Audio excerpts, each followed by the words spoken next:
Arestado ang isang individual sa kanasang buy-bust operation ng mga operatiba ng Osamis City PNP sa Barangay Karangan, Osamis City, Misamis Occidental. Kinilala ni Police Lieutenant Colonel Harvey Villanosa, officer in charge ng Osamis City Police Station, ang suspect na si alias Tata, lalaki 27 taong gulang at residente ng Zamboanga City.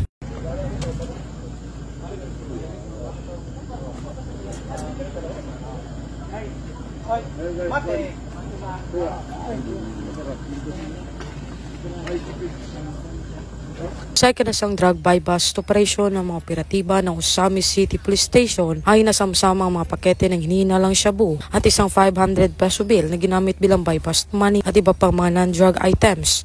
Nahaharap ang suspect sa kasong paglabag sa RA 9165 o Comprehensive Dangerous Drugs Act of 2002. Mula dito sa Police Regional Office 10, ako ang inyong Police News Network Correspondent Patrol Woman Danasa Berdos, alagad ng batas taga-taguyod ng Balitang Pulis.